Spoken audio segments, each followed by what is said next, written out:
चीन जिसे पता है कि वो आज के भारत के साथ युद्ध के मैदान में टक्कर नहीं ले सकता, ऐसे में उसने एक साइलेंट अटैक छेड़ने का काम किया है। यानी कि भारत को चीन ने कई तरह के रेयर अर्थ मटेरियल के एक्सपोर्ट पर पिछले कुछ दिनों से रोक लगा रखी है। साथ ही कई तरह के इलेक्ट्रॉनिक उपकरण जिनका इस्तेमाल भारत की इलेक्ट्रॉनिक इंडस्ट्री में किया जाता है, उनके भी एक्सपोर्ट पर रोक लगाई गई थी। इसके साथ साथ चीन ने अपने देश में काम कर रही उन तमाम कंपनियों को भी धमकाकर कहा था, तुम भारत में अपना कोई भी प्लांट नहीं लगाओगे। साथ ही चीन यही नहीं रुका, उसने एक कदम आगे बढ़ते हुए भारत को एक्सपोर्ट होने वाले फर्टिलाइजर यूरिया तक के एक्सपोर्ट पर रोक लगा दी। यहाँ चीन की चालाकी भी देखिए, उसने डायरेक्टली ये नहीं किया क्योंकि भारत WTO चला जाएगा, ऐसे में उसने इसके एक्सपोर्ट प्रोसीजर को लटकाने का काम किया क्योंकि इस समय भारत में फसल बुआई का समय है। ऐसे में भारत को भारी नुकसान होना भी तय है, इसीलिए चीन ने कुछ कागजी कार्यवाही को बढ़ा दिया तो कुछ क्लियरेंस को लटका दिया, जिससे भारत में धान की पैदावार पर असर होगा। साथ ही रेयर अर्थ मटेरियल की कमी से वाहन निर्माण क्षेत्र में परेशानियां काफी बढ़ जाएगी, जिससे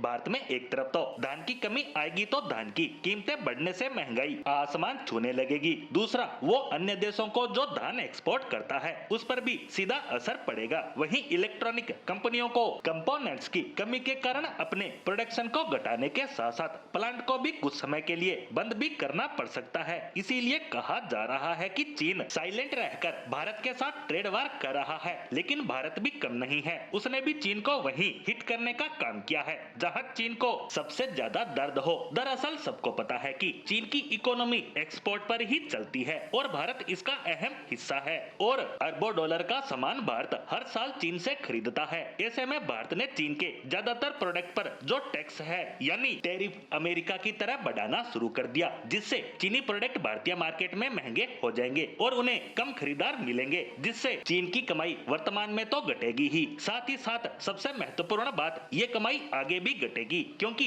आने वाले कुछ सालों में भारत की इकोनॉमी डबल होने जा रही है, यानी चीन के एक्सपोर्ट भी डबल हो सकते हैं। लेकिन भारत ने चीन की इस विकास की राह में बाधा खड़ी करने वाली चाल के बाद टैक्स लगाकर उसके भी भारत में पैर जमाने की राह में बाधा खड़ी कर दी है और जिसका असर भी तुरंत देखने को नजर आया है। दरअसल भारतीय विदेश मंत्रालय ने बताया है कि चीन तुरंत भारत के टच में आ चुका है और सप्लाई चेन के इश्यू को तुरंत सुलझाने की बात कह रहा है, यानी भारत की तरकीब वर्तमान में तो काम करती दिख रही है, लेकिन इसके साथ साथ भविष्य में इस तरह की परेशानियों से बचने के लिए भारत को अभी से बेहतर कदम उठाने के बारे में जरूर सोचना ही होगा क्योंकि दबाव में ही सही चीन आज तो पीछे हट रहा है, लेकिन भविष्य में वह ऐसी कोई हरकत नहीं करेगा, इसकी कोई गारंटी नहीं है।